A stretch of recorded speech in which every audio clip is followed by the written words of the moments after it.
நீங்கள் பார்த்துக் கொண்டிருப்பது உங்கள் விஜய். சிருஷ்டியில் கங்கையை களங்கப்படுத்துபவர் அநேகம். எனினும் கங்கையை தூய்மைப்படுத்த பிரயத்தனிக்கும் எண்ணம் கொண்டவர்களும் உண்டு.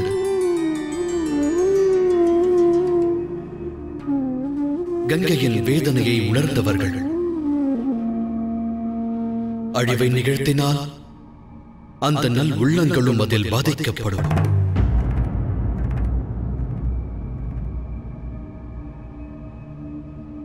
மகாதேவா, அவர்களுக்காக கோபம் தணிந்து அமைதி அடையுங்கள்.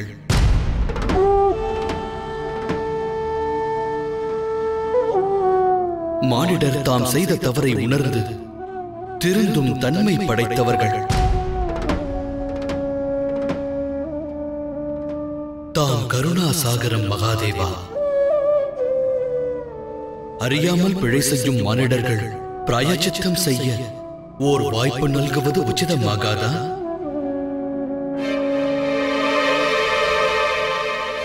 தமது கோபம் எவ்விதத்திலும் உகந்ததே.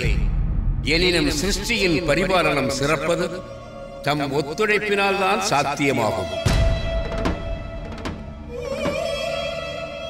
கங்கை பூமியினின்று திரும்ப நேரிட்டால் கங்கை கரைகளில் வசிக்கும் சமுதாயம் அகால அழிவிற்கு ஆட்படும்.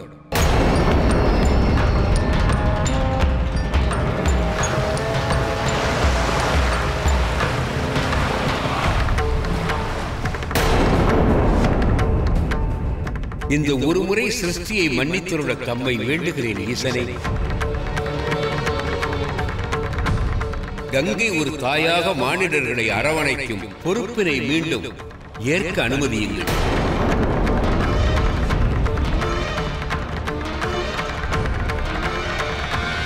மீண்டும் கங்கை பூமியில் பிரவாகிக்க தாங்கள் உத்தரவிட்டால் அது தயை கொண்ட தங்கள் உள்ளத்தை உலகத்தவருக்கு உணர்த்தும்.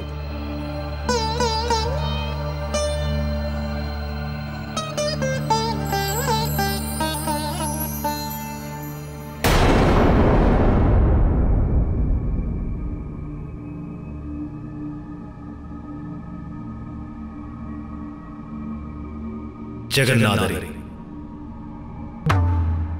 பிரம்மதேவரே, தம் வார்த்தைகளை நான் ஏற்காதிருக்க இயலாது.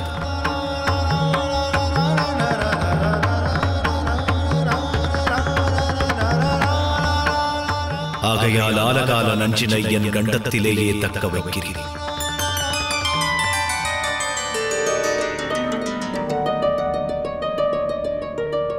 எனினும் மீண்டும் பூமியில் பிரவாகித்து ஓடுவதும் அதனை மறுப்பதும்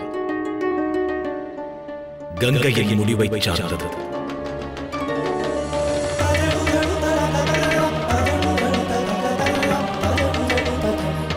கங்கைக்கு நான் பூரண அனுமதி அளிக்கின்றேன்.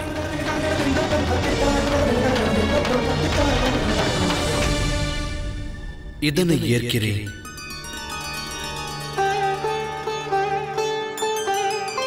பிறப்பெடுக்கும் யாவரும் உயர்வு பெற தனது உள்ளம் திறந்த தவறை திருத்திக் கொள்வது அவசியம்.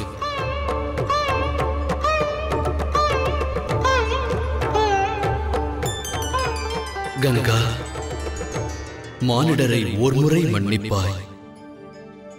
எனது இந்த கோரிக்கை கங்கை நதிக்கல்ல, கங்கை என்னும் அன்னைக்கு.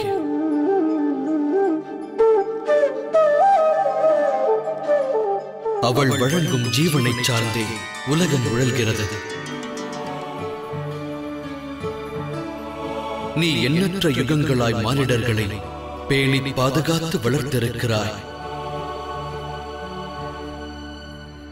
அநேக ஜீவன்களுக்கு வாழ்வளித்தாய்.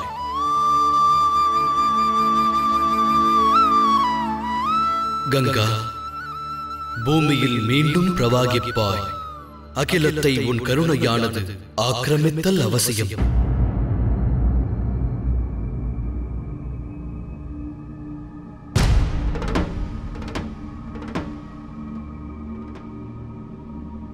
சந்ததி நன்னெறி தவறினாலும் அன்னையும் அவ்விதமே செயல்பட இயலாது.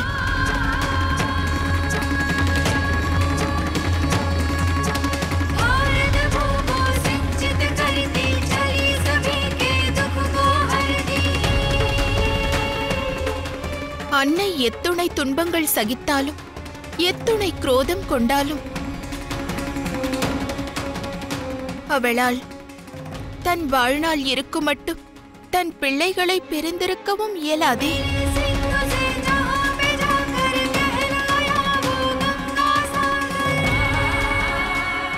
ஆகையினால் பூமியில் மீண்டும் பிரவாகிப்பதற்காக நான் காத்திருக்கின்றேன்.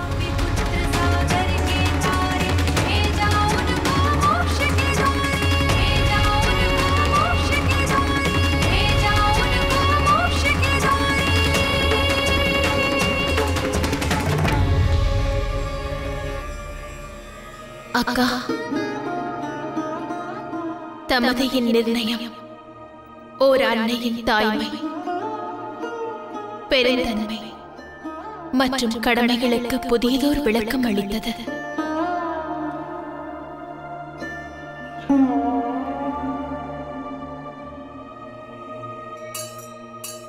கங்கை மீண்டும் அகிலத்தில் பிரவாகித்து ஓடத் துவங்குவதால் உலகத்தோரின் சங்கடங்களுக்கெல்லாம் தீர்வு ஏற்படலாம்.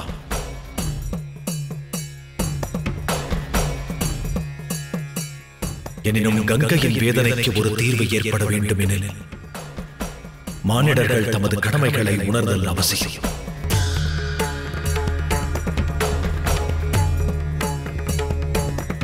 ஜீவநதியான கங்கை மட்டுமின்றி அகிலத்தில் பிரவாகிக்கும் சிறு பெரு நதிகள் அனைத்தும், ஏனைய இயற்கை வளங்கள் அனைத்தும் மானிடர்களுக்கு வாழ்வாதாரங்கள் என்பதனை அறிய வேண்டும்.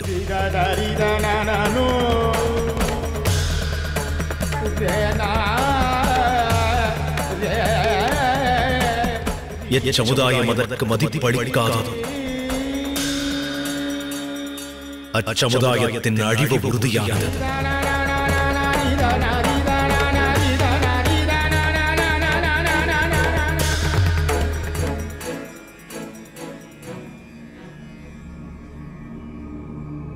இந்த அகிலத்தினை அற்புதமாக்கும் தனித்துவமான பணியில் அனைவரும் துணை நிற்க வேண்டும்.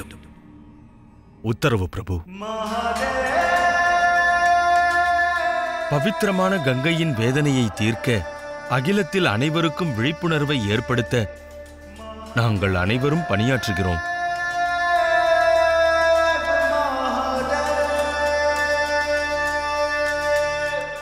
அப்புனித பணியை தாமதமின்றி உடன் துவக்க அனுமதி வேண்டுகிறோம் பிரபு. விடையளியுங்கள்.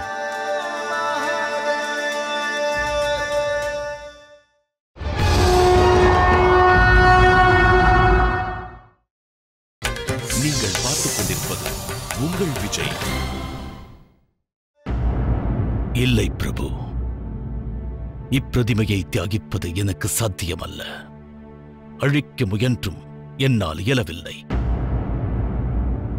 இது எனக்கு ஒரு பிரதிமை மட்டுமே அல்ல, இது எனக்கு தெய்வீகம் பொருந்தியது. எனினும் இதனை தாம் ஏற்க மாட்டீர்கள் என்பதை நன்கறிந்திருந்தும் எனது இந்த இதயம் இதனை தியாகம் செய்வதற்கு அனுமதி அளிக்க மறுக்கிறது. செய்வதென்ன ஈசனே? இதனை எவ்வாறு நான் தியாகிப்பது?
ஈசனின் மைந்தர்கள்.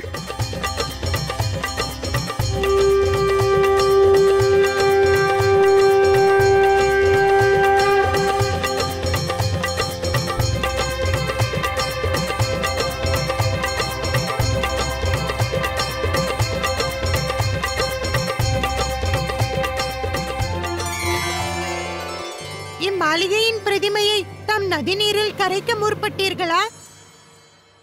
ஆம். அதன் காரணம்? மிக அற்புதமான படைப்பு இது. அழகு பொருந்தியது. நான் எனது பிரபுவான மகாதேவருக்காக இதனை வடிவமைத்தேன். இதை நிர்மாணிக்க விரும்பினேன். ஆகையால் இந்த பிரதிமையோடு நான் கைலாயத்தை அடைந்து ஈசனிடம் அனுமதி பெறவும் விரும்பினேன். எனினும் எமது பிரபு மாளிகை வாழ்வை விரும்பாதவர் என அறிந்ததும் உடன் இதனை அழிக்க முற்பட்டேன்.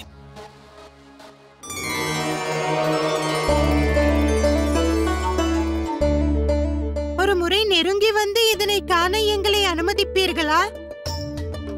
அவசியம் காணுங்கள்.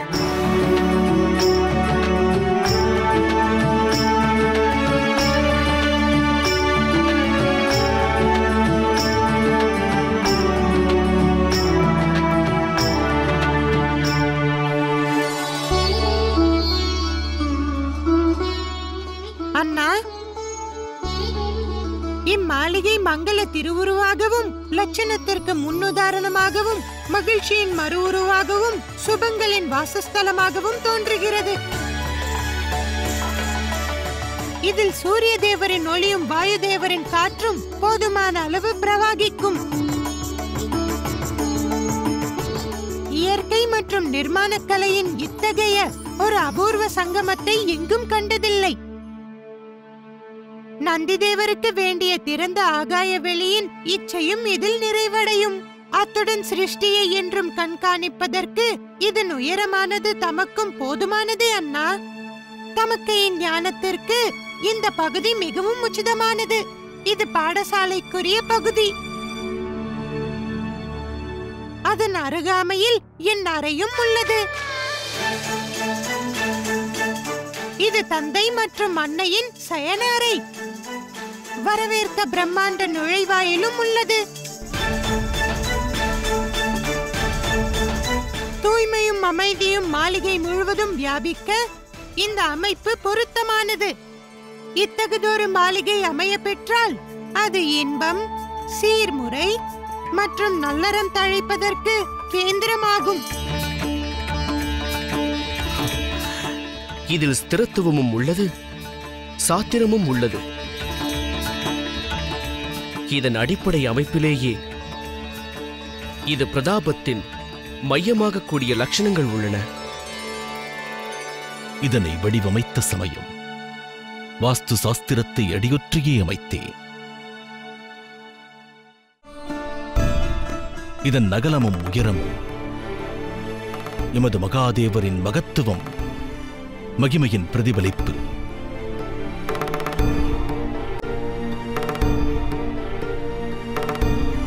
இதனை எத்திசையில் இருந்தும் கண்டு ரசிக்க இயலும்.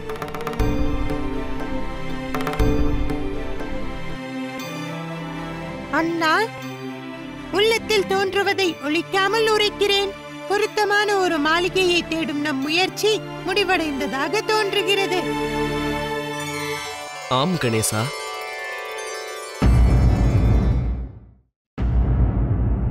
தம் வார்த்தையின் பொருள் விளங்கவில்லை.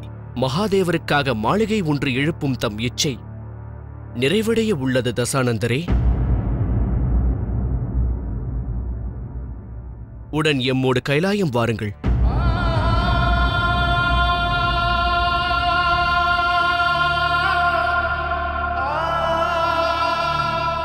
கைலாயமா? கைலாயத்தில் மாளிகை அமைக்கும் பெரும் பாக்கியம் தமக்கு கிட்டுவது உறுதி தசானந்தரே. எனினும் எமது ஈசன் கிரக வாழ்வினை விரும்பாதவர் என கேள்வியுற்றேன். அவரது அனுமதியின்றி கைலாயத்தில் எவ்வாறு மாளிகை அமைக்க இயலும்? மாளிகை ஒன்று அமைக்க எனது அன்னையார் அவரிடம் அனுமதி பெற்றானது.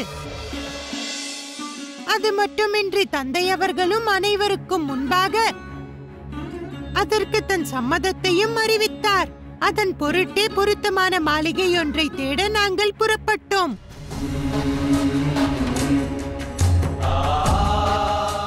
மகாதேவா, தமது அடியவன் தமக்கு சேவை புரியும் வேளை வந்தது. தம் இச்சையின்றி அதற்கான வாய்ப்பு கிட்டாது என்பதை நான் நன்கு அறிந்திருந்தேன். இறுதியில் அடியவனுக்கு வாய்ப்பளித்தீர்கள் எம் இறைவனே.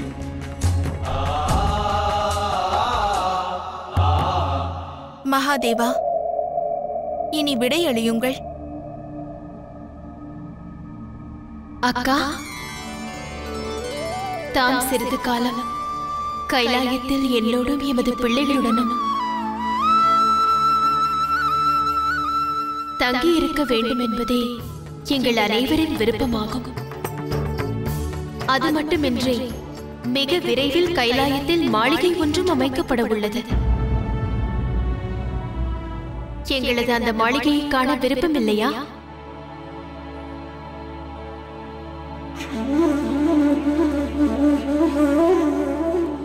மகாதேவா, பார்வதியை கூறுவதனால் உண்மையாகவே இருக்கும். எனினும் நம்பிக்கை எழ மறுக்கிறது. தாமா கைலாயத்தினில் மாளிகையை அமைக்க உள்ளீர்கள்?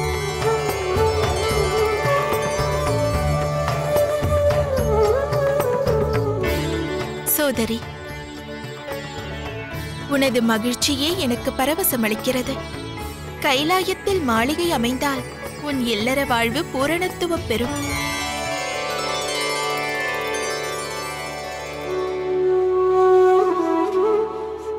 சுவாமி, எனது பரவசத்திற்கான காரணம் யாதென தாம் என்னிடம் எழுப்பிய வினா நினைவுள்ளதா? தேவரிஷி நாரதர் தகவல் ஒன்று அளித்தார். கணேசனும் கார்த்திகேயனும் வசிஷ்டரின் வழிகாட்டுதலின் பேரில் வடக்கு நோக்கி பிரயாணம் மேற்கொண்டார்களாம். இனி விரைவிலேயே கைலாயத்திற்கு பொருத்தமான மாளிகை கிட்டும்.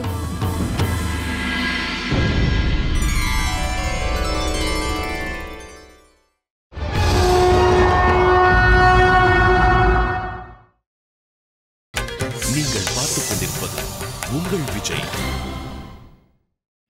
தம்மோடு என்னையும் தாம் கைலாயம் அழைத்துச் செல்வதற்கு தமக்கு நன்றியுடையவனாவேன். இதனை பாக்கியமாக கருதுகிறேன்.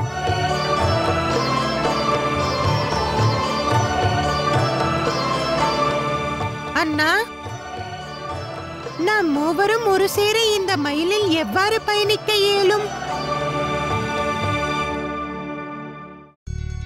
அதனால் தாம் கைலாயத்தை நோக்கி முன்னேற துவங்குங்கள். அங்கிருக்கும் அனைவரிடமும் நானும் தசானந்தரும் கைலாயம் நோக்கி பாத யாத்திரையாக வருவதாக அறிவியுங்கள். அத்துடன் குறிப்பாக அன்னையிடத்தில் எனக்காக உணவை ஆயத்தமாக வைக்க கூறுங்கள். எனது வயிறு நிறைந்தால் என்னால் சுப காரியங்களும் அநேகம் அரங்கேறும். ஆகட்டும் கணேசா.